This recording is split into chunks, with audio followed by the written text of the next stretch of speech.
So what ever might be the reason, psoriasis cases అయితే చాలా ఎక్కువగా పెరుగుతున్నాయని చెప్పాలి. I'm doctor Archana, working as a senior consultant in Homeocare international. Psoriasis అంటే ఒకప్పుడు చూస్తే గనక మనకి చాలా తక్కువ కేసెస్ ఉండేది. అంటే సోరియాసిస్ అంటే ఏంటో తెలియని రోజుల నుంచి అంటే మనకి 10 మందిలో ఒక్కరికి అయినా ఎఫెక్ట్ అయిన కండిషన్స్ కి మనం ఈ రోజు వచ్చేసాము. 100 మందిలో కనీసం మినిమం ఒక 50% to 60% ఆఫ్ ద కేసెస్ అనేది ఈ మధ్య కాలంలో సోరియాసిస్ అనేది పెరుగుతా వస్తుంది. అంటే వయసుతో సంబంధం లేకుండా చిన్న పిల్లల నుంచి మధ్య వయసుల నుంచి ముసలి వాళ్ళ వరకు, ఈవెన్ జెనెటిక్ హిస్టరీ లేకపోయినా కూడా, అంటే ఫ్యామిలీలో ఎవరికి లేకపోయినా కూడా మనకి ఈ సోరియాసిస్ కేసులు పెరుగుతున్నాయని చాలా వరకు మా clinic, day to day clinic లో నేను చూస్తా ఉన్నాను. ఎందుకోసం పెరుగుతున్నాయి అంటే ఒకటి పొల్యూషన్ కావచ్చు, లేకపోతే మెంటల్ స్ట్రెస్ కావచ్చు, లేకపోతే అంటే అన్నెసెసరీగా హెవీగా ఫుడ్ అనేది తీసేసుకోవడం, అది కూడా ఆరోగ్యమైన ఆహారం అనేది తీసుకోకపోవటము, ఇవన్నీ కూడా కారణాలు కావచ్చు. అండ్ ఏమన్నా లైక్ రెస్పిరేటరీ అలర్జీస్ ఏమైనా సప్రెషన్ ఏమన్నా ఉన్నా కూడా కొన్నిసార్లు స్కిన్ మీద ఎఫెక్ట్ అయ్యి కూడా ఈ మధ్య కాలంలో అంటే నార్మల్ గా అలర్జిక్ రైనైటిస్,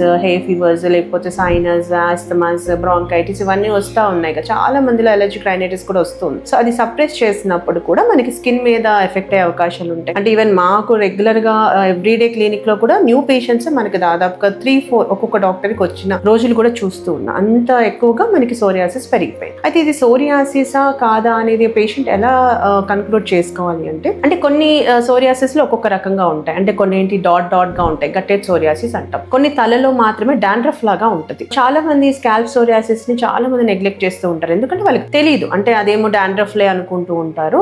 అది స్కాల్ప్ సోరియాసిస్, అసలు సోరియాసిస్ అని ఒక వ్యాధి ఉంటుందని కూడా వాళ్ళకి తెలియక నెగ్లెక్ట్ చేస్తారు. మా దగ్గరికి వచ్చేసరికి అది 2 years 3 years నుంచి ఉంది మేడం, నాకు అప్పుడేం ఇబ్బంది కాలేదు, కానీ ఇప్పుడు ఇబ్బంది అవుతుందని మా దగ్గరికి వచ్చిన వాళ్ళు చాలా మంది ఉంటారు. సో స్కాల్ప్ లో ఏంటంటే మనకి డాండ్రఫ్ లాగా ఉండటం, చలికి ఎక్కువ అవ్వటం, లేకపోతే మన హెడ్ బేతింగ్ చేయనప్పుడు అది బాగా అట్టగట్టినట్టుగా ఉండడం, కొంతమందికి ప్యాచెస్ గా ఉండటం, కొంతమందికి all over the scalp, especially తాడ మీద కానీ వెనుక భాగంలో కానీ చెవి వెనక, చెవి లోపల మనకి ఈ సోరియాసిస్ అనేది కనిపిస్తుంటుంది. ఎక్కడైతే ఇలాంటి సిమ్టమ్స్ ఉన్నాయో, వింటర్ అగ్రవేషన్ ఉందో అది మన సోరియాసిస్ ఏమో అని ఒక కన్క్లూషన్ కి వచ్చి ప్రాపర్ కన్సల్టెంట్ అయితే కలవాలి. ఇప్పుడు నెయిల్ సోరియాసిస్ ఉంది. నెయిల్ సోరియాసిస్ లో కూడా మనం కొంచెం కన్ఫ్యూజ్ అవుతూ ఉంటాం. అంటే మనకి క్రాక్స్ లాగా ఉండటం, కొంచెం లొత్తపోయినట్టుగా ఉండటం, ఇలా ఉంటుంటుంది. మనం ఏమనుకుంటాం యూజువల్ గా కాల్షియం ఏమైనా తక్కువ ఉందేమో, సో దాని వల్ల మనకి ఇలా లొత్తపోతున్నాయి, ఏదైనా ఇంజురీ జరగడం వల్ల మనకి తెలియకుండా జరిగిందేమో, క్రష్డ్ ఇంజురీ వల్ల అలా అవుతున్నాయేమో అనుకుంటుంటారు. బట్ అలా నెయిల్స్ లో ఏమైనా చేంజెస్ వస్తున్నాయి, ఎల్లోయిష్ గా మారుతున్నాయి, నెయిల్ బ్రిటిల్ అవుతుంది, లొత్తపోయినట్టుగా అనిపిస్తుంది, క్రాక్ లాగా అనిపిస్తుంది అంటే మన సోరియాసిస్ అని ఒక నిర్ధారణకి వచ్చి ప్రాపర్ గా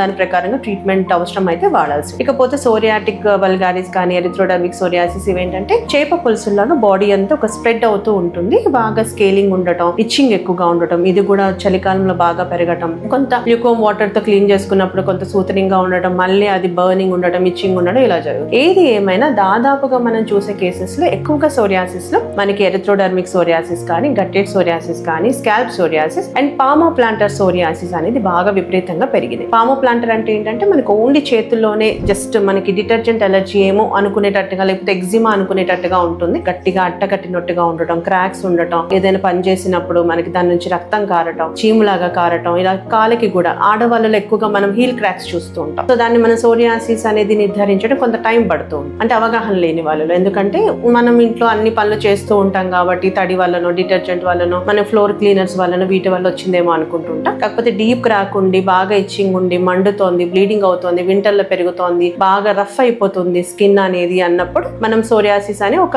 నిర్ధారణకి రావాల్సి ఉంటుంది. సో ఇలా డిఫరెంట్ టైప్స్ ఆఫ్ సోరియాసిస్ అనేది మనకి ఈ మధ్య కాలంలో బాగా పెరుగుతూ ఉన్నాయి. మన